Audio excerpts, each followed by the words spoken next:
সাকিবকে নিয়ে যা বললেন বিসিবির নতুন পরিচালক ফাহিম। বিভিন্ন ঘটনা, বিভিন্ন সমালোচনা ওদের ন্যাচারাল খেলাটা খেলতে দেয় না, কিন্তু সাকিবের ক্ষেত্রে বোধহয় সেটা ঠিক না। বিসিবিতে কোচিং করানোর সুবাদে সাকিবকে খুব কাছ থেকে দেখেছেন নাজমুল আবেদিন ফাহিম। সেই সাকিব পরবর্তীতে বিশ্বের সেরা অলরাউন্ডার হলেও নানা সমস্যায় সমাধান পেতে ছুটে এসেছেন ফাহিমের কাছে। তিনিও সাহায্য করেছেন যথাযথভাবে। আরও একবার সমস্যায় সাকিব, তবে এবার সমস্যাটা ক্রিকেটের বাইরে। হত্যা মামলায় আসামি করা হয়েছে সাকিবকে, শঙ্কায় পড়ে গেছে তার ক্যারিয়ারও। তবে এসব যে মাঠের সাকিবের উপর তেমন কোনো প্রভাব ফেলে না তা জানান দেয় পাকিস্তানের বিপক্ষে সর্বশেষ টেস্টে সাকিবের পারফরম্যান্স। দ্বিতীয় ইনিংসে পাকিস্তানের বিপক্ষে বল হাতে 3 উইকেট নিয়ে বাংলাদেশের জয়ের অন্যতম নায়ক তিনি। সেই সাকিবের কঠিন মানসিকতার প্রশংসা করেছেন ফাহিম। সোমবার মিরপুরে গণমাধ্যমের সঙ্গে সাকিবের কঠিন মানসিক শক্তির কথা জানিয়েছেন বিসিবির নতুন পরিচালক।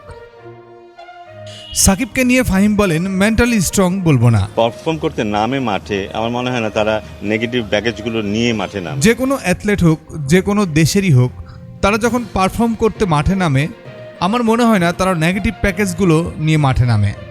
তারা শুধু তাদের খেলার কথাই ভাবে, ওভাবেই তারা নিজেদের তৈরি করে যেন অন্য কোনো চিন্তা আদৌ না আসে। তার ক্ষেত্রেও সেটাই হয়েছে, ওর অন্য কোনো চিন্তা থাকে না, ও শুধু ব্যাটারকে নিয়েই চিন্তা করে। তিনি আরও বলেন, বল কোথায় করবে, কিভাবে করবে, অন্য কোনো সময় এইসব চিন্তা আসতে পারে, তবে বল করার সময় সেই চিন্তাটা আসে না। এটাই ওকে অন্যদের থেকে আলাদা করে। অন্যদের আমরা দেখেছি বিভিন্ন ঘটনা, সমালোচনা তাদের ন্যাচারাল খেলা খেলতে দেয় না, কিন্তু সাকিবের ক্ষেত্রে সেটা ঠিক না। এমন পারফরমেন্সে সাকিবের আত্মবিশ্বাস বাড়াবে জানিয়ে ফাহিম বলেন, সাকিবের বোলিং এর মধ্যে আমরা দেখেছি যে সে যখন বাঁহাতিদের বিপক্ষে বোলিং করে সে কমফোর্টেবলি সেটা করে না, কিন্তু কালকে সেটা দেখিনি। কিন্তু একটা প্রপার টেস্ট বোলার যেভাবে বোলিং করে সে সেভাবে বোলিং করেছে।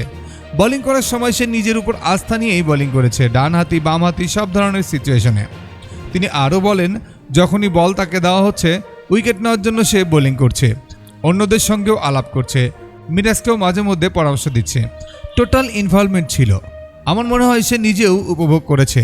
বোলিং নিয়ে তার মধ্যে অসন্তুষ্টি ছিল, সেটা চলে গেছে, আত্মবিশ্বাস চলে এসেছে, এটা ওর পরবর্তীতে কাজে লাগবে।